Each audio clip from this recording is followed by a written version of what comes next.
하늘 소망을 가진 성도의 삶이라는 제목으로 함께 말씀을 나눕니다. 한번 따라해 볼까요? 하늘 소망을 가진 성도의 삶. 베드로가요, 우리가 지난번에 앞에 부분 봤죠? 지금 제가 하다 보니 이제 베드로전서를 쭉 보게 되는데, 연이어서 쭉 보게 되는데요. 우리가 이 앞에서, 오늘 본문 앞에서 우리가 사는 인생은 잠시 사는 나그네 길이고 우리의 소망은 천국에 있다, 이걸 말하겠습니다. 우리가 천국을 소망하면서 이 나그네의 삶을 살아간다고 하면, 그럼 우리는 어떻게 살아야 되겠느냐? 이 나그네의 삶을 어떻게 살아야 되겠느냐? 천국을 소망하는 자로서 어떻게 살아야 되겠느냐? 이게 지금 오늘 본문과 이후에 나오는 내용입니다. 천국의 소망을 두는 나그네의 삶을 살아가기 위해서는 정리를 하면, 버려야 할 것은 버리고 붙잡아야 할 것은 붙잡아야 된다라는 것입니다. 자, 그러면 무엇을 버려야 하느냐? 버려야 할 게 있는데요. 무엇을 버려야 하느냐? 그것은 헛된 생활 방식을 버려야 한다라는 것입니다. 따라합시다. 시작. 헛된 생활 방식을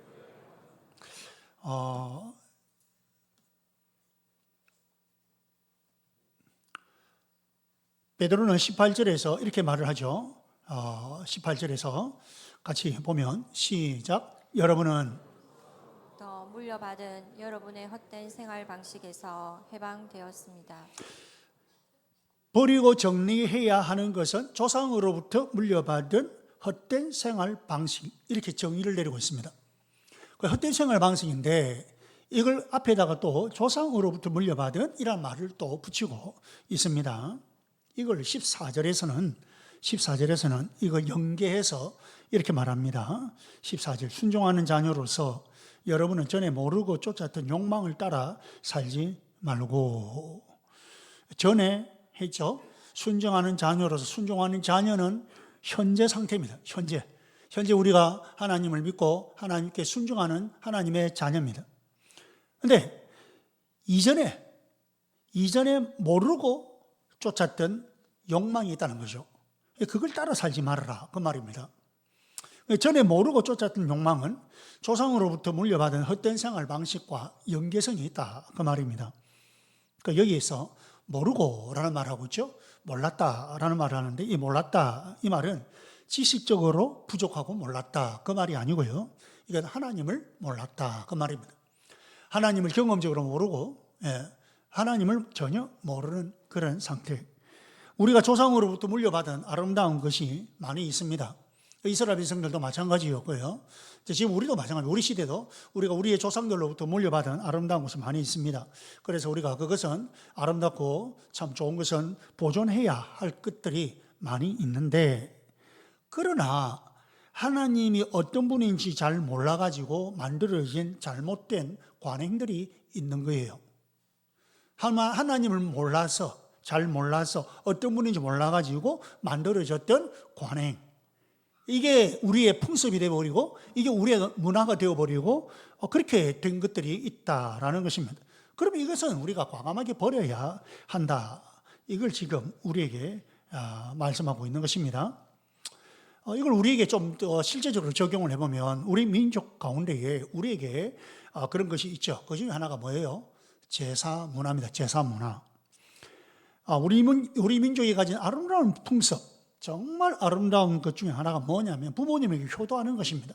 부모님에게 효도하는 건요, 이 마음은 사실 각 나라 세계를 이렇게 비춰보면 우리나라 못 따라옵니다.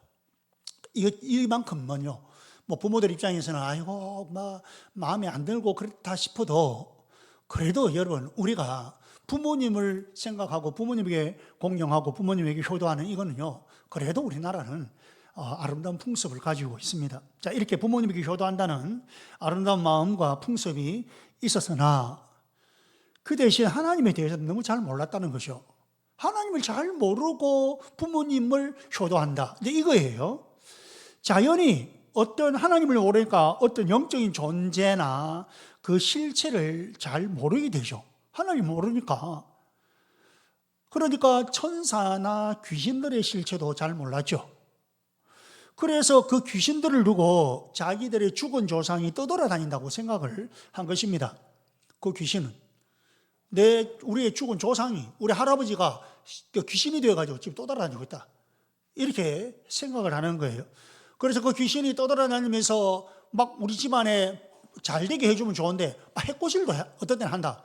그래서 뭐요? 제사상에 제사밥을 차려가지고 이거 자시고 좀 마음을 좀 거두세요. 우리 잘 되게 해주지 해코지는 하지 마세요. 뭐 이런 뜻을 가지고 제사를 하는 거예요. 제사밥을 차리고. 그래서 조상 귀신들을 공경하기 위해서 나름 그런 취지에서 제사를 지내게 되었고, 어떤 집안은 뭐 지금은 사실 이런 부분에 많이 잘 안 그렇습니다만 얼마 전만 해도 어떤 집안, 어떤 가정들은요, 이게 재정도 어려운데 진짜 살아가기 힘들고 평소에도 그런 밥, 그런 반찬, 오늘 보니까 지금 고기 반찬 하고 있는데 생선, 그 고기, 생선, 오늘 어버이날이라고 하는데 특별히 오늘 이제 말이 나서 우리 지난번에 장례 남명춘 집사님께서 오늘 모든 1부터 10까지 다 남명춘 집사님께서 오늘 제공하셨습니다. 예, 집사님 참 감사하는 마음으로 여러분 그렇게 식사하시고, 보니까 생선도 막 뭐 하되 전도 부치고 해요 지금. 그렇게 하고 있어요. 아유, 근데 평소에 우리가 잘 못 먹어보는데 오늘 먹어보는데, 평소에 집에서도 못 먹어보는 거 제사, 그래서 어린아이들은요 제사 날만 기다린다. 왜? 그 할아버지 제사하려고? 아니에요. 그때 되면 잘 먹거든. 여러분, 근데 그걸요 1년에 한 번도 하는 거 아닙니다. 어떤 때는 10번도 하고 12번도 하고요, 매달 하는 사람도 있고요, 어떤 때는 한 달에 2번 하고요. 그러니까 이게 귀신의 지배를 받는 삶을 사는 거예요. 귀신의 지배를 받는 삶. 이것으로 끝이 아니죠. 진짜 복음이 들어왔을 때에 그 말은 뭐예요? 진짜 예수님을 믿어야 할 때, 복음을 듣고 이제 우리 오늘 VIP들이 좀 있는데요, 이제 내가 예수님 믿어야 되는데 예수님 믿고 싶은데 딱 걸리는 게 있다. 뭐? 제사. 제사 드려야 되는데, 제사해야 되는데, 예수 믿으면 제사 못한다더라. 이게 딱 걸려버리는 거예요. 그러니까 이 귀신과 전통에 눌려가지고 구원의 길을 거부하는 그런 결과를 가져오게 되었다는 것이죠.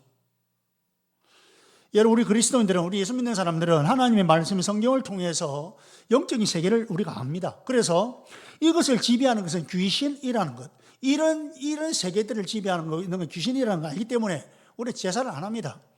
그리고 귀신이 문제가 아니고 우리 하나님, 여기서 하나님을 우리가 알고 하나님 믿기 때문에 그런 졸개들 귀신들을, 그 졸개 귀신들을 소위 귀신 숭배하는 이런 일을 안 한단 말이에요. 거기에 또 연연치 않고. 그런데 기독교 신앙을 잘 모르는 사람들이 이렇게 제사를 안 하는 우리 예수 믿는 사람들을 보고 효도 안 한다고. 철에 불효한 사람들이 어디 있노? 자, 천주교도 제사하고 너가 기독교 비슷한 천주교도 제사하네. 그게 천주교도요, 여러분 사실은요, 제가 이 말을 나와서 하지만 제 정상 아닙니다. 여러분, 그런 면에서는 어쨌든 부모에게 효도 안 한다고요, 막 난립니다. 막 손가락질하고. 근데 여러분, 그거 잘못 알아서 그래요. 사실은 부모님을 공경하고 순종하고 효도하는 것이 하나님의 뜻이죠. 그걸 하나님의 말씀, 성경이 가르치고 있습니다. 우리 하나님의 말씀을, 가르침을 따라가고 있는 우리 성도들이 성경에서 가르치는데 그대로 하려고 하고 있잖아요. 그런데 진짜 기독교를 너무 몰라가지고 조금이라도 알면 그런 말 안 할 건데, 아예 근처도 오지 않고 아예 그냥 그 형태만 보고 불효한다고 그래 난립니다. 자, 볼까요? 신명기 21장 18절에서 21절.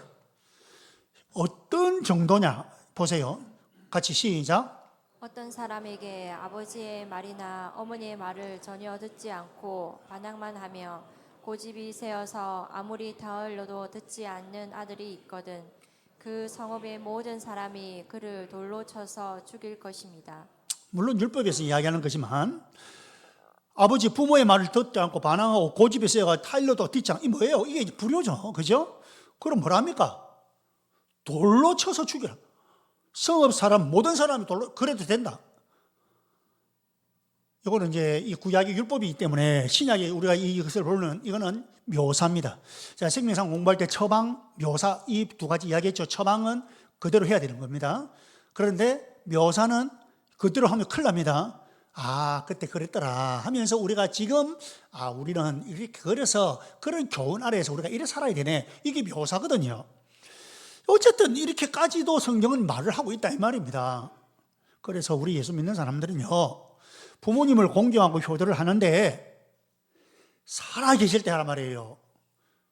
그리고 자꾸 그리 안 믿는 사람들을 향해서도 마찬가지야. 살아 계실 때, 부모 살아 계실 때는 하지 않고 있다가 그 부모 세상 떠나시고 난 뒤에 부모가 세상을 떠나면 정해진 곳으로 갑니다. 천국 아니면 지옥 이렇게 정해진 곳 가버립니다. 없으면 이제는 뭐 아무 소용 없습니다. 내 말은 아무 소용 없어요.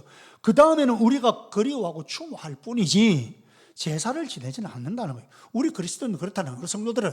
그래서 여러분 추모하고 그리워하고 뭐 어떤 뭐 기일이 되면 뭐 그렇게 하고자 하는 사람은 그럴 뿐이지 제사를 지내는 건 아니다. 그 말이에요. 귀신 숭배하고 그렇지 않는다 이 말이죠. 여러분 어쨌든 부모님이 살아계실 때에 세상에 계실 때에 효도를 해드려야 하는 거예요. 죽은 다음에 제사한다고 야단법석하지 말고 뭐 우리끼리 이야기지만 안 하겠지만 그 죽은 다음에 이제 뭐 제사한다고 그래 야단법석을 떨고 하지 말고 보통 보면요 부모님 살아계실 때 효도를 안 한 사람일수록 죽고 난 다음에 제사한다고 야단입니다. 난리를 칩니다. 막 안 오니 가만 보면 효도를 진짜 잘하는 사람은요 여한이 없습니다. 효도를 물론 아쉬움이 없진 않죠. 그래도 효도를 안 해놓으니까 이제 죽고 나니까 이제는 막 해코지를 할까봐. 내 살아있을 때 내 효도 안 했지. 그 부모가 귀신이 되가 자기한테 해코지를 할까봐. 그게 무서워가지고 이제 그때 제밥 차리가 에라이 진짜 살아계실 때 여러분 정말 살아계실 때 잘해드려야 됩니다. 우리 자녀들 살아계실 때 저도 지금 모친이 노모님 계시잖아요. 저를 포함해서 우리 자녀들 부모님 살아계실 때 우리 효도 잘합시다. 어이 참 이거 부모님이 살아계시는 분만 살아계실 때 효도 잘합시다. 예, 안 하려면 하지 마시고. 그리고 우리 부모님들, 저도 부모 입장이고요. 부모님들은요, 자녀들이요, 좀 효도 좀 해보겠다고, 그래 하면요, 에이구, 네 평소에 잘하지. 이런 생각하지 말고, 효도 좀 해보겠다고 뭘 하고 이래 하면요, 그걸 귀엽게 보고, 그걸 사랑스럽게 보고, 그리고 뭘 하면요, 마음에 안 들어도, 뭘 이렇게 컵을 선물했다. 컵은 말로 가져. 이러지 말고. 지금 제 얼굴이 있는 컵이고요. 이런 거, 아빠, 이러면요. 마음에 안 들어도, 만약에 마음에 안 들어도, 어휴, 이런 거 다 있는데, 고맙다. 다음에 또 이런 거 있으면 또 해줘? 여러분, 부모님들 잘 들으세요. 자녀들이요, 뭘 좀 효도 좀 하겠다고 하면요. 덥석 받으세요. 자꾸 거절하지 말고 말로 하노 나 괜찮다 너희끼리 해라 나 안 갈란다 뭐 나들이 좀 가자 나는 안 갈란다 그러지 마. 가면요 우리 엄마는 안 가더라. 다음부터 안 들어갑니다. 예? 어디 뭐 여행 좀 가자고 하면요 여행 가자는데 부모 힘들게 가려고 자녀들이 계획 짤까요? 아닙니다. 최대한 안 힘들게 하려고 하는 거니까 같이 가고. 집도 여러분 좀 편한 집 모시려고 하면요. 나는 여기가 좋다. 뭐 좋긴 뭐죠. 그거 뭐 관리하고 하려고 힘든데. 제가 할아버지 할머니들 나와가지고 연세 있는 분들 TV에서 프로그램을 하더라고요. 프로그램 하는데 MC 아나운서가 막 MC가 이제 합니다. 그래 뭐 이제 뭐냐니까 아파트가 좋냐 일반 주택이 좋냐 뭐 서로 이런 이야기 하는데 부부가요. 좀 나이 든 부부가 하는 말이 한 명은 아파트가 한 명은 주택 이해하는 사람은 얼마나 좋냐 우리 마음대로 할 수 있고 아파트 고집하는 사람은 그 관리 누가 하라고 젊은 날 때는 다 하는데 나이가 들면 들수록 관리가 힘들거든요. 그잖아요. 그러니까 당신이 알아서 해라 관리. 그럼 내가 할게. 막 그래서 하다가 나중에 이제 어떻게 자녀들의 그 성산을 못 이겨가지고 아파트로 결국 갔어요. 결국 이제 갔대요. 그래 MC가 뭐래요? 지금 어떻습니까? 그러니까 너무 너무 좋아요. 그렇게 싫다는 사람이 하는 말이 너무 좋아요. 그래, 여러분, 어쨌든 저도 그런 말 생각합니다. 자녀가 뭘 이렇게 효도하겠다고 뭘 좀 하겠다 하면요, 마음에 그래 안 들어도 그래 고맙다 그냥 따라가는 거예요. 알았죠? 부모님들 알았죠? 예. 그래 안 해줘서 문제지. 그렇잖아요. 그래 안 해줘서 문제지. 그래 해주면, 그럼 요번에 어버이날 또 이렇게 지나면서 뭐 어떻게 했는지 모르지만, 그래 어버이날만 자녀들은 그래 하지 않습니다. 꼭 보면요, 중간중간마다 또 뭐 합니다. 아이고 고맙다, 아이고 고맙다 그래 하면서 그렇게 그냥 따라가세요. 내가 오늘 진짜 중요한 이야기 했습니다. 자, 여기까지 이제 어버이날과 관계된 거. 자, 이렇게, 근데 문제는 우리가 가진 전통이 이렇게 아름다운 것도 있지만, 그 중에 또 많은 부분은 잘못된 신관, 그리고 잘못된 내세관, 잘못된 가치관, 이런 것들에 세워진 잘못된 것들이 있다, 이 말입니다. 그럼 이런 것들 과감하게 버려야 돼요. 제사 같은 것, 잘못된 신관, 잘못된 내세관 때문에 형성된 잘못된 가치관이란 말이에요. 과감하게 버려야 돼요. 오늘 VIP들 계시는데, VIP들 잘 이어가세요. 제사, 내가 이야기했죠. 이거 분명히 잘못된 가치관입니다. 여러분, 내가 이야기했잖아. 말라고 죽은 우리 엄마, 아버지가 뭐라고 해코지를 한 거예요. 아니, 내 말은 그렇게 하더라도, 그죠? 뭘로 해코지 할 거예요. 그리고 이미 정해진 곳으로 갔습니다. 끝입니다. 지금 만약 살아계실 때 뭐 아쉬움이 있으면 지금 내가 사는 동안에 또 옆에 다른 사람들, 부모님을 대신할 수 있는 사람이 있다면 그런 사람들에게 부모 공경하듯이 그렇게 하십시오. 예, 그때에 오히려 하나님의 은혜를 받고 복을 받습니다. 자, 그러면 18절에 조상으로부터 물려받은 헛된 생활 방식이라 그렇게 말하고 있거든요. 헛되다 이 말하고 있어요. 헛되. 그럼 무엇입니까? 헛되다 이 말은 허무하다 그 말입니다. 허무하다. 왜 허무한가? 계속 말합니다. 잘못된 신관, 잘못된 내세관, 잘못된 가치관에 묶여있기 때문입니다. 그게 묶여있기 때문에 이 허무한 거예요. 예. 여러분, 이 세상에서 목숨 걸고 추구하다가 막상 거기에 이르러 보면, 거기에 다다르 보면, 무슨 최고라는 거기에 어떤 모양으로든지 최고 부자, 최고 자기 나름, 그래 성취를 했다 합시다. 그러면 좋죠. 그 순간 너무 좋아요. 그리고 좀 갑니다. 근데 그게요, 그 순간에 짜릿하고 갈수록 그 강도가 점점, 그리고 세월 어느 정도 지나가고 나면요, 아무 감흥도 없고, 그냥 허무하고, 공허하고, 내가 이걸 위해서 이렇게 여기다가 이렇게 올인하며 살았나? 너무 공허하고 너무 허무한 거예요. 여러분, 세상에서 목숨 걸면서 추구하는 그것만 되면 될 것 같아요. 그죠? 이것만 되면 될 것 같아 싶은데 막상 딱 잡아보면 뭔가 공허함이 찾아온다는 거죠. 예. 이렇게 허무하고 헛된 것은 과감하게 버려라. 과감하게 그거 버려야 된다. 24절 봅시다. 24절 같이 시작. 모든 육체는 풀과 같고 그 모든 영광은 풀의 꽃과 같다. 풀은 마르고 꽃은 떨어지되 주님의 말씀은 영원히 있다. 세상에서는 굉장히 멋져 보이고 화려하고 찬란해 보이는데 오래 안 간다 그 말입니다. 지금 이 말은 그죠? 오래 안 간다. 얼마 지나고 나면 사람들이 기억도 하지 않을 것입니다. 다 사라집니다. 여러분, 다 사라집니다. 예. 그런데 그거 가지고 목숨을 거는 거예요. 여러분, 이런 것들을 과감하게 우리가 버릴 수 있어야 된다 이 말입니다. 예, 거기에 연연하는 것 다 이거 놔버려야 된다는 거죠.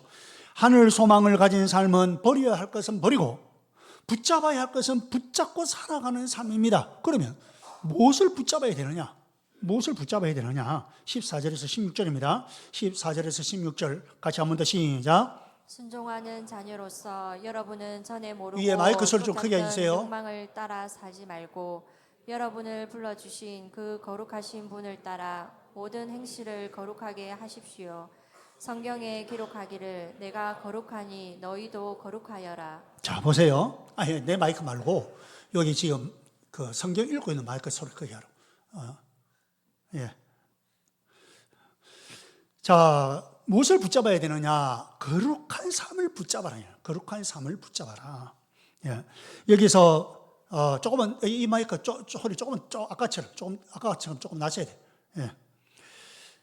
자, 여기서 거룩하다. 그럼 거룩이 무슨 뜻이냐? 거룩하다는 말은 하나님의 필요를 위하여서 구별해 놓았다. 그 말입니다. 잘 들으세요. 거룩하다 이 말은 하나님의 필요를 위해서 구별해 놓았다. 보통 거룩은 구별이라는 말이 있거든요. 그런데 그냥 구별이 아니고 하나님의 필요를 위해서 구별된 것, 그게 거룩이에요. 보통 우리는 거룩을 인격에다가 맞추어서 이용합니다.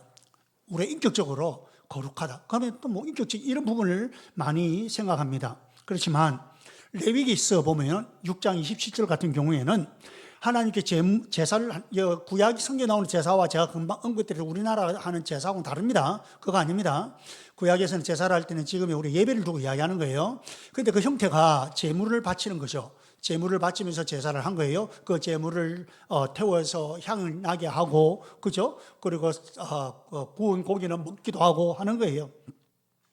자, 어쨌든 하나님께 이게 짐승을 잡아서 하나님께 바친 그 제물, 이건 그 자체가 거룩한 거예요. 하나님께 바친 그 고기는 그 고기 자체가 거룩한데, 근데 27절에 뭐라고 되어 있냐면, 레위기서에 뭐라고 되어 있냐면은 그 고기에 닿는 것, 그 고기에 닿는 것도 무엇이든지 거룩하게 된다. 이렇게 하고 있어요. 그러니까 그 하나님께 바쳐진 고기도 거룩한데 그 고기에 닿는 그 어떤 것이든지 거룩하게 된다. 이렇게 말하고 있습니다. 여러분, 그러면 고기에 무슨 인격이 있습니까? 자꾸 우리 왜냐면 거룩이라는 자꾸 인격만 생각하니까 제가 하는 말이에요. 고기에 무슨 인격이 있습니까? 아니죠, 없죠. 아니, 산짐승도 인격이라는 건 없습니다. 뭐냐면은 그냥 하나님의 필요를 위해서 이 고기가 그 짐승이 바쳐졌기 때문에 거룩하다 이 말입니다. 심지어는 그 고기에 그 거룩한 고기에 다 닿기만 해도 그것도 거룩해진다는 거예요. 그래서 저와 여러분, 우리 하나님께서 우리도 하나님의 목적을 위하여서 우리를 부르셨습니다. 하나님께서 하나님의 목적이 있고 우리 인생을 향한 나의 인생을 향한 하나님의 목적이 있고 그 목적을 위해서 우리를 부르셨어요. 그리고 그 목적을 위해서 우리가 살겠다고 우리를 하나님 앞에 바친 거예요. 내가 예수님을 영접하면서 나 자신을 하나님께 바쳤어요. 그래서 우리를 성도요? 거룩한 무리. 그래서 우리가 성도인 거예요. 여러분, 그래서 우리는 이제 하나님의 거룩한 삶, 구별된 삶을 살아가야 되고, 그리고 이렇게 사는 것은 너무 당연한 거예요, 이제는. 이전에는 조상이 물려준 것을 따라서 잘못된 가치관과 잘못된 생활 방식으로 내가 살았다고 한다면, 그러나 이제는 우리가 진짜 하나님을 알았고, 내 인생이 어디에서 와서 어디로 가는지를 내가 알고, 거룩한 하나님의 자녀가 되었습니다.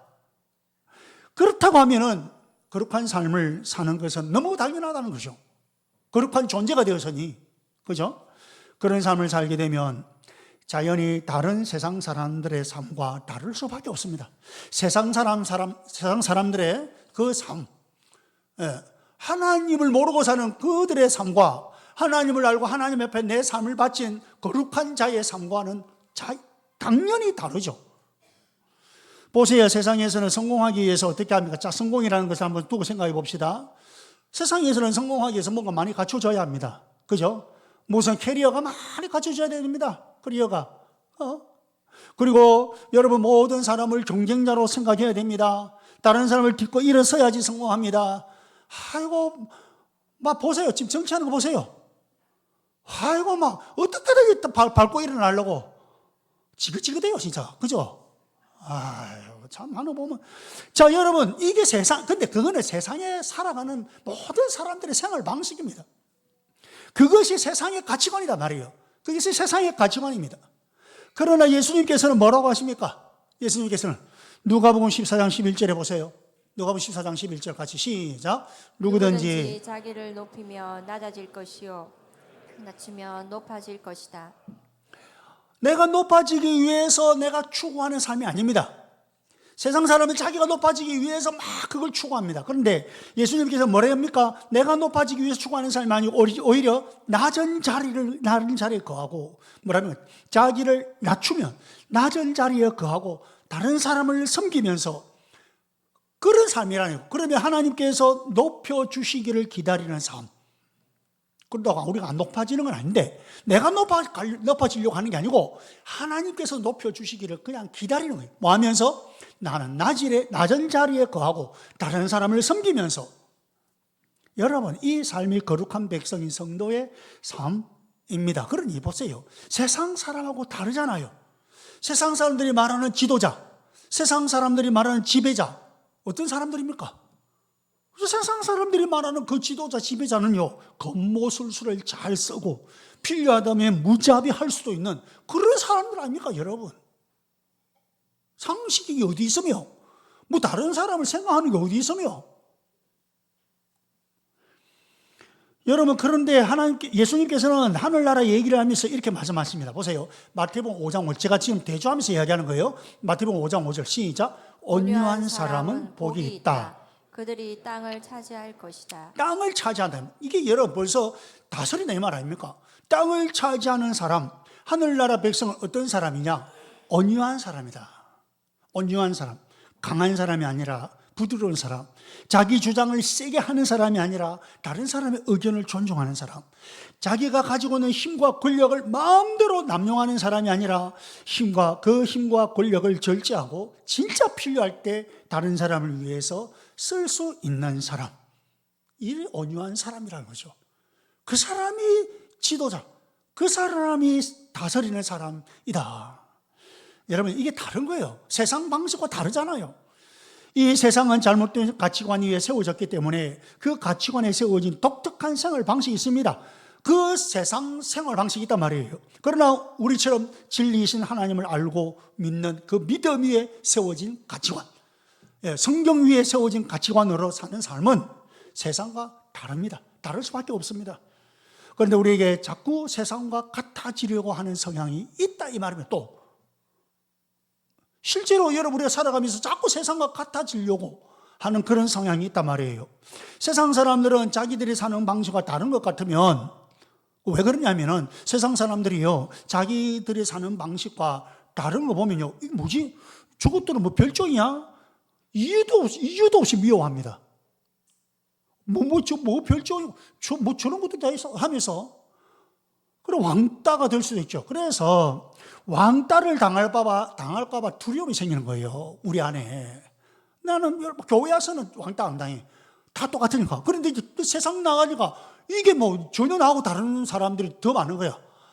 와, 저 사람들이 나를 이유도 없이 미워하고, 왕따 당할까봐. 왕따 당하면 안 되거든. 그렇잖아요. 왕따 당하면 또 안 되거든.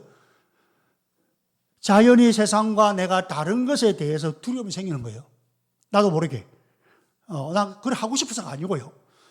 이게 쉽지 않단 말이에요. 그러다 보니 우리도 자꾸만 나도 모르게 세상과 같아지려고 하는 거예요. 그 속에서 살아가려고 하니까. 그러나 여러분, 우리가 정말 천국의 소망을 두고 산다면, 진짜 천국의 소망을 두고 살아간다면 과감하게 세상과 다른 삶을 살아야 합니다. 그걸 선택해야 되고, 그것 우리가 연연하지 말고 그렇게 살아야 돼요. 과감하게. 그래서 베드로가 13절에서 이렇게 말하죠. 13절 같이 시작. 그러므로 여러분은 마음을 단단히 먹고 정신을 차려서 예수 그리스도께서 나타나실 때에 여러분이 받을 은혜를 끝까지 바라고 있으십시오. 자, 이게 보니까, 그래서 그러므로 하면서 여러분이 마음을 단단히 먹고 정신을 차려라. 이 뭐예요? 세상과 다른 삶을 산다는 게 쉽게 되는 것 아니다. 그 말이 맞습니까? 쉽게 되는 것 같으면 말로 정신 차리고 마음 단단히 먹으라 할 거예요. 그런데 이게 쉽게 되는 거 아니다. 그러니까 마음을 단단히 먹고 정신 차리라.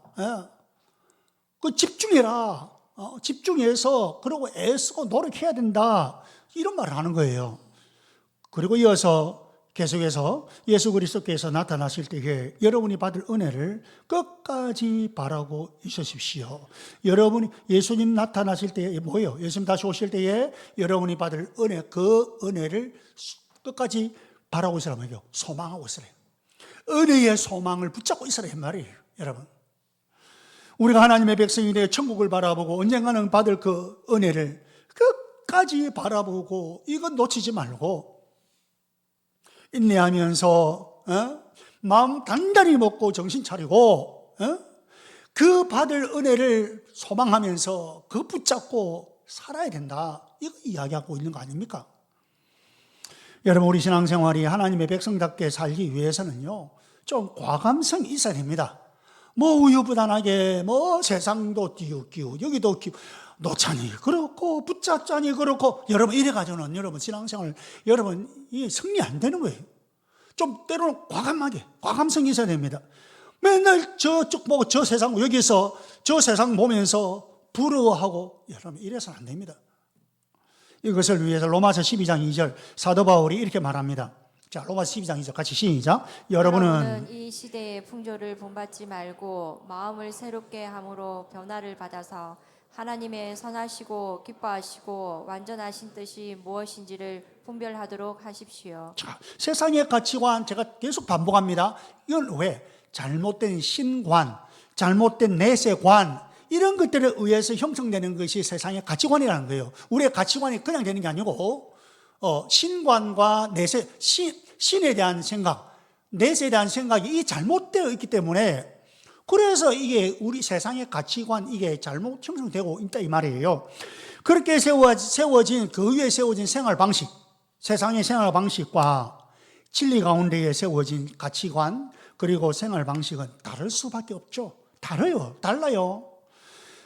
그런데 이제 신앙생활 한다고 좀 하면서 이 사고가, 그렇지, 이제는 그래야지 하면서 사고가, 우리 생각 이 사고가 완전히 그 사고가 바뀌어야 된다. 이게 안 되고, 완전한 기독교 사고가 아니고 기독교 비스무리한 사고. 그죠? 무슨 말인지 알겠죠? 이게 성경 비스무리한 사고. 이런 사고를 가지고 이제 생활은 기독교의 생활을 하고 기독교의 삶을 살려고 하니까 이 괴리감이 너무 커요. 내 이 사고와 내 이 행동, 삶이 이게 따라가지 않는데 서로 뭐가 탁 맞아야 되는데 안 맞으니까 내 안에서 이 괴리감이 너무 크고 거리감이 있으니까 내 안에서 혼돈이 오는 거예요. 너무 힘들어요. 그러니까 자기가 힘들어, 자기가. 그렇게 안 살아가는 내 모습 보니까 힘들고, 그렇다고 그렇게 살려고 하는데 이게 내 이 사고는 안 따라오고 뭐가 맞는지도 모르겠고, 이게 여러분, 그래서 그렇게 해서는 안 되고요.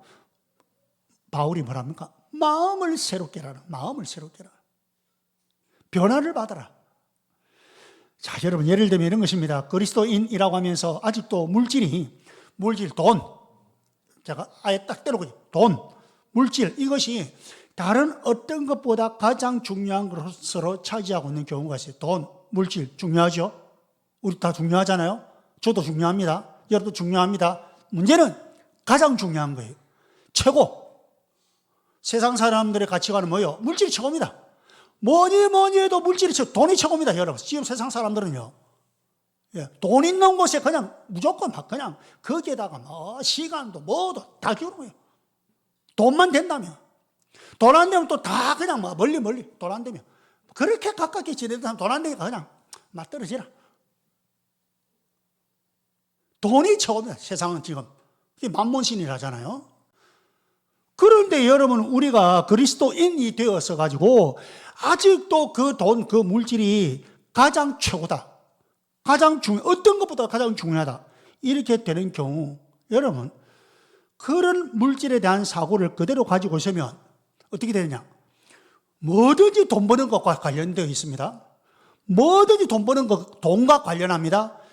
기도해도 돈 버는 것, 말씀을 지금 여러분이 듣죠? 이것도 돈 버는 것, 뭐 섬기고 봉사하는 것도 돈 버는 것, 여러분 예배 참석하는 것 돈 버는 것, 전부 다 돈 버는 하고 연관을 시키는 거예요. 이게 아니다 이 말이에요. 이게 아니다. 뭐요? 마음을 새롭게 해서 가치관 자체를 바꿔야지, 가치관은 그대로 두고 삶의 방식만 바꾸려고 하니까 이게 잘 되지도 않고요. 설사 그렇게 되었다 하더라도 그게 무슨 새로운 삶이냐는 거예요. 그래가지고 여러분 돈이다 싶으면 예배도, 요즘 젊은 친구들이 학교 학생들이 뭐라는 겁니까? 우리는 빠졌다, 이게 뭐 예배에 빠진다죠. 안 그래요. 쨘다는 거예요. 예. 오늘 수업 쨘다. 이게 말이고 수업에 빠진다. 이 말이에요. 아니, 뭐 돈 된다면 예배도 다 째네? 뭐 돈 된다면 뭐 기도 다 째버리고. 그렇게 뭐 또, 그 상관없으면 그게 좋았어. 그게 자기 안에 딱 우선순위에 있어. 갑자기 돈 하면 갑자기 이게 열중시었다. 그러고는 딱 간다. 열중시었다고. 그리고 막, 여러분, 그러면 그런 상태는 돈이 최고입니다. 그 상태는 돈이 최고입니다. 뭐 하나님, 뭐 말씀, 예배 이거요. 딱 뒷순서입니다. 말이 나사지만 여러분, 다른 이유가 있어서 또 모르겠습니다만은 일단 이게 물질 이야기 나왔으니까 예배 째는 일이 없도록 하십시오. 그것 때문에 제가 이 말을 심각하게 하는 겁니다. 그게 여러분 자꾸 반복되면은 나중에는 만몬신이 그게 우상이 돼가지고 딱 자기 안에 자리 잡고 있는 거예요. 그래서 잘못된 가치관 속에서 제가 이야기하잖아요. 사고가 이게 잘못되니까 삶은 또 따라갈 이 괴리감이 생겨가지고 자기가 힘들어. 그래서 뭐 하는 말들은 신앙생활 너무 힘들다 이란다. 이게 딱 일치된 사람은 신앙생활 안 힘듭니다. 딱 일치돼 그리 힘들잖아요. 그 다음 우리가 붙잡아야 할 것. 우리가 붙잡아야 할 것. 그 다음은 나에게 주어진 특권을 붙잡아야 합니다. 같이 시작. 주어진 특권을 붙잡아야 합니다. 오늘 본문의 베드로가 말하고 있는 것은 그 저변에 흐르는 뜻이 있습니다. 무슨 뜻이 있냐? 자, 보세요. 우리가 예수님을 믿어서 그리스도인이 되고 하나님의 자녀가 되어서 하나님을 아버지라 부르고 또 천국 백성이 돼서 천국에 대한 소망을 가지고 있고 천국의 삶을 살아간다는 이거 정말로 내게 주어진 큰 특권이다.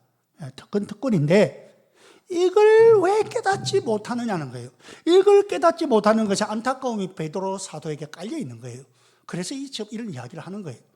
아니 이렇게 놀라운 특권이 너희들에게 주어져 있는데 왜 이걸 깨닫지 못하느냐? 왜 자꾸 세상과 같아지려고 하느냐? 여러분 우리는 오늘 죽어도 천국에 간다는 확신이 있지 않습니까? 물론 아직까지 확신 없는 분도 있겠죠. 예. 확신이 있기를 바랍니다. 예수 영접하고 그런 확신 가운데 살아가길 바랍니다. 그거 없으면 예수 영접 모임에 오시고요. 어쨌든 천국에 간다는 확신이 여러분이 있다. 그러면 이거 얼마나 큰 특권입니까, 여러분? 아무나 그런 확신이 있는 거 아닙니다. 천국에 간다, 오늘 죽어도 나 천국 간다 확신이 있으면 그런 큰 특권이 나에게 주어진 거예요. 또한 우리가 하나님 아버지께 아무 곳에서나 아무 때나 내가 기도할 수 있고 또 그렇게 기도할 때에 절대로 무시하지 아니하시고 응답해 주신다. 이런 확신이 나에게 있다. 이런 확신이 나에게 있다. 그리고 그 확신을 살아간다. 이것도 큰 특권입니다, 여러분. 많은 성도들이 이런 확신이 없습니다. 기도하면 하는 기고 안 하면 안 하는 기고 들어주면 좋은 기고 안 들어주면 땡이고. 근데 여러분이 그런 확신이 있다. 이건 얼마나 큰 특권인지 모릅니다, 여러분. 그러면 이런 특권이 왜 그렇게 귀하냐? 왜 이런 특권이 그렇게 귀하냐? 18절, 19절 같이 시작. 여러분은 조상으로부터 물려받은 여러분의 헛된 생활 방식에서 해방되었습니다. 여러분도 아시지만 그것은 은이나 금과 같은 썩어질 것으로 된 것이 아니라 흠이 없고 티가 없는 어린 양의 피와 같은 그리스도의 귀한 피로 되었습니다. 자, 여러분 이게 보세요. 이게 우리가 조상으로 물려졌기 때문에 해방되었죠. 특권, 우리에게 주어진 특권은 이거는 금, 세상에 썩어질 것으로 된 것이 아니고 뭐랍니까? 그리스도의 귀한 피로 되었다. 이 특권을 누리기 위해서 예수님께서 돈으로 환산도 되지 않는 엄청난 값을 치렀죠. 피값, 보혈. 그리고 20절에서는 이렇게 말한다. 이어서 20절에서는 하나님께서는 이 그리스도를 세상이 창조되기 전에 미리 아셨고 이 마지막 때에 여러분을 위하여 나타내셨습니다. 이 조금 어렵습니다. 설명할 때 잘 들어보세요. 이 말은 창조되기 전에 미리 아셨댔잖아요. 이 말은 하나님께서 세상을 만들기 전부터 다 예정하셨다고 말이에요. 예정하셨다. 얼마나 놀라운 특권입니까? 그리고 말세 마지막 때, 이제 베드로전서에서 말하고 있는 마지막 때의 그 시기가 우리는 지금 예수님 다시 오실 날만 생각하죠? 아니에요. 여기서 말하고 있는 것은 예수님께서 부활하신 이후, 예수님께서 부활하신 이후부터 예수님 다시 오실 날 그때까지, 부활부터 재림까지를 두고 말하는 거예요. 마지막 때를 했을 때는 그걸 두고 말하는데, 그리고 그때 이전에 살았던 뭐 구약 성도나 이런 사람들, 그 이전에 살았던 사람들은 여기서 멀리서 보기만 했지, 얘기만 들었지, 그죠? 그리고 베드로전서 이 편지를 받은 그 사람들, 그리고 지금 이 시대에 살고 있는 우리는 그걸 누리고 있단 말이에요. 실제로 우리는 그걸 누리고 있다 이 말이에요. 엄청난 특권을 우리가 받았고 누리고 있다 이 말이에요. 지금 이 이야기 흐름은, 그러면 이것을 특권으로 알아야 되지 않느냐, 특권이라는 걸 깨달아야 되지 않느냐, 왜 아직도 잘못된 세상을, 그 잘못된 가치관으로 살아가는 헛되고 잘못된 그 세상을 부러워하면서 살아가느냐, 그럼 어떻게 하느냐 이 말이에요. 왜 그렇게 그 지금 헛된 세상에 그걸 보면서, 그 허무한 세상을 보면서 어떻게 그것만 보고 그 부러워하고 있냐, 왜 침 질질 흘리면서 그렇게 살아가고 있느냐, 그러면 어떻게 하느냐 이 말입니다. 여러분, 우리는 세상에서도 내가 필요해서 값을 치르고 얻어지는 특권, 어떻게든 그거 누리려고 애를 쓰지 않습니까? 여러분, 어떻게 하다가 하다 못해서 여러분 누가 선물을 주거나 하면 폰에 온 선물 치킨 한 마리, 커피 한 잔, 그게 돈으로 따지면요, 그게 수억이 되는 거 아니잖아요. 저 같은 경우는 잘 안 써죠. 대부분 비슷합니다. 잘 안 써죠. 그러면요, 그게 1년도 지나고 2년도 지나고, 그런데 1년 지날 때 또 오기를, 이 기간 지나면 사라집니다. 사라지면 안 되지. 또 연기하기 또 눌리고, 그게 때는 3년도 가고 4년도 간다. 돈으로 따지면 그게 한 2만 원 이 정도밖에 안 돼. 세상에서도 내게 어떤 대가를 치르고 얻어지는 그 특권이 있다면 그거 누리려고 그렇게 애를 쓰고 하는데, 여러분, 우리는 그리스도의 피값을 치르고 하나님 아버지라 부를 수 있는 그런 특권이 우리에게 주어졌고, 지금이라도 죽으면 천국 갈 수 있는 특권이 있단 말이에요. 천국 갈 수 있는 특권이 있단 말이에요. 거기다가 우리가 이 세상 살고 나면 하나님께서 나중에 우리 이 세상 다 살고 하나님 앞에 가면 하나님께서 우리의 눈물을 씻어주시고, 또 우리의 모든 수고를 기억하여서 상급으로 갚아주실 이런 영광의 특권이 우리에게 있단 말이죠. 그렇다면 우리는 그것을 바라고 소망하면서, 우리 그거 바라고 그거 소망하면서 천국 소망을 가진 사람으로서 좀 자신감 있게 살자는 거죠. 이 땅에서 좀 긍지를 가지고, 자부심을 가지고, 프라이드를 가지고 그렇게 우리 살아야지, 어찌해서 그렇게 자꾸 세상 사람 눈치 보고 세상 사람 보면서 그거 부러워하면서 그거 침 질질 흘리면서 그렇게 살아가느냐, 그 말입니다. 여러분, 이제 베드로가 하고 싶은 말이 있죠. 이게 바로 베드로가 하고 싶은 말이에요. 너희가 갖고 있는 소망의 근거가 무엇인지 아느냐? 너가 가지고 있는 소망의 근거가 무엇인지 아느냐? 여러분, 아무리 세상 사람들 돈 많고 좋은 집에 살고 좋은 차 타고 해도 절대로 그거 부러워하지 마십시오. 그거 부러워하면 안 됩니다. 여러분, 그거 부러워하는 순간 내 가치관은 벌써 떨어지는 거예요. 예. 천국 소망은 거리가 멀은 거예요. 물론 나도 모르게 부러워할 마음이 들기도 하죠. 그걸 또 죄책감 삼지 말고, 빨리 이건 아니지 하고 그렇게 생각했어요. 오늘 목사님이 설교한 이게 아니지, 그 생각하고 바로 고치면 되잖아요. 여러분, 우리가 가지고 있는 소망이 뭔지 알아야 돼. 우리가 가지고 있는 천국의 소망, 이게 뭔지 알아야 된다, 그 말이. 그 다음에 또 하나 우리가 붙잡아야 할 것, 형제를 사랑하는 삶. 형제를 사랑하는 삶. 형제를 사랑하는 삶을 살아야 된다. 같이 따라합니다. 시작.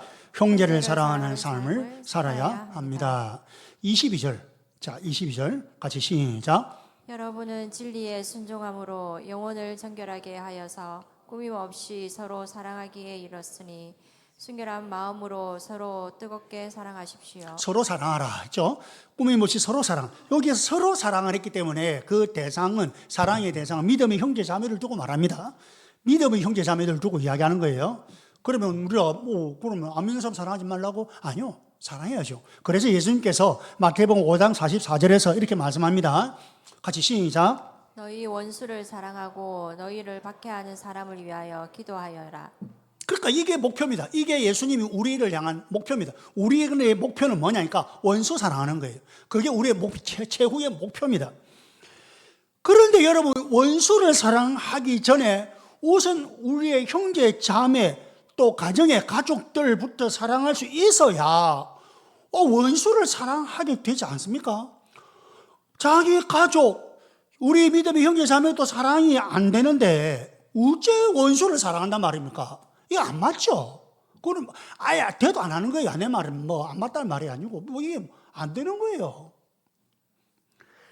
그러면 형제 자매를 사랑하는 것을 연습을 해야 된다 이 말입니다. 내가 많이 연습해서 원수까지도 사랑할 수 있도록 만들란 말이에요. 그 연습을 원수한테 연습한다고 안 돼요. 형제 자매들, 가족, 가까운 사람들한테 연습을 해란 말이죠. 그곳이 어디냐? 아까 제가 말한 가정 그리고 목장입니다, 여러분. 그게 가정이고 목장입니다. 제가 이야기를 좀 몇 번 했죠. 우리 교회 교인들이 어린아이들까지 다 하면 이래야지 다 하면 한 100, 200명 생각합시다. 1대 199, 1대 200 나온 내가 그 사람들을 다 사랑한다. 안 됩니다.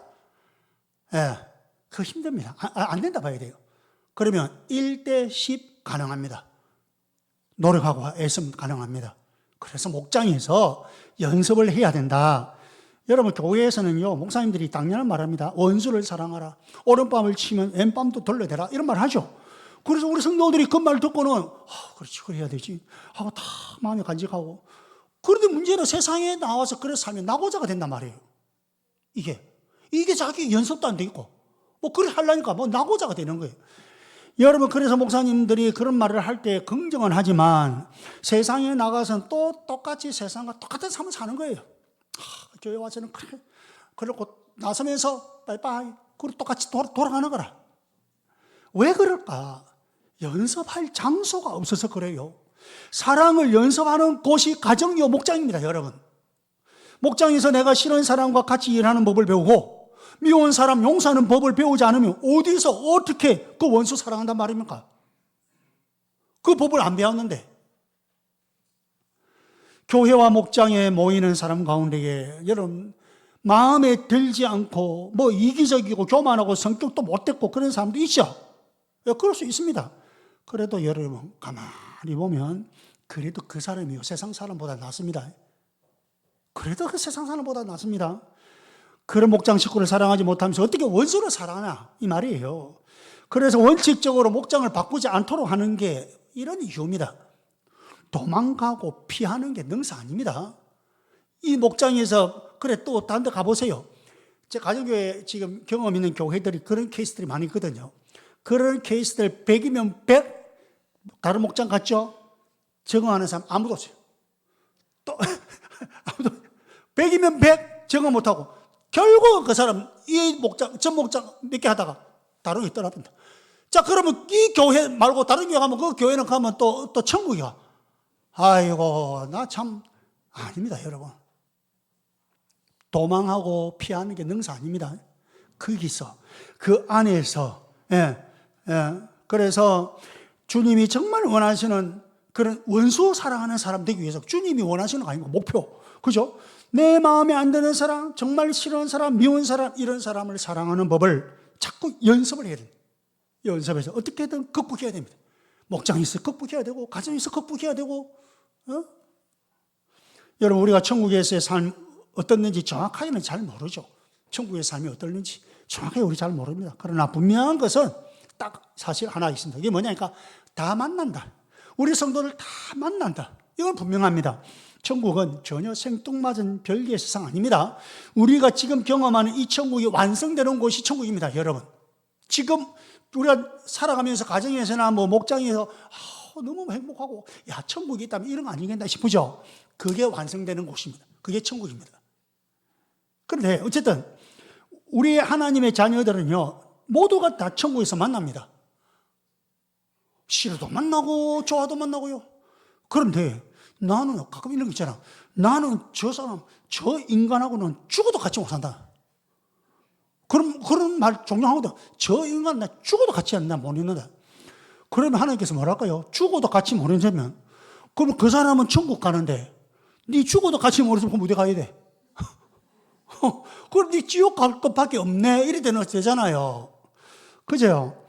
여러분, 천국 가는 우리 주의 백성들, 우리 성도들 용납하고 용서를 해야 하는 것입니다. 그래서 여러분, 누구 때문에 나 교회 못 가겠다. 누구 때문에 내 목적 못 가겠다. 이런 거 진짜 조심해야 됩니다. 여러분, 알겠죠? 진짜 조심해야 됩니다. 극복해야 됩니다. 어떻게 하든 극복을 해야 됩니다. 연습하는 곳은 어디? 가정과 목장이다. 여러분, 우리 형제 자매들은 잠시 만난 사람 아닙니다. 은혜 안에서 영생을 같이 보낼 사람들입니다. 영원이라는 것을 같이 보낼 사람들입니다.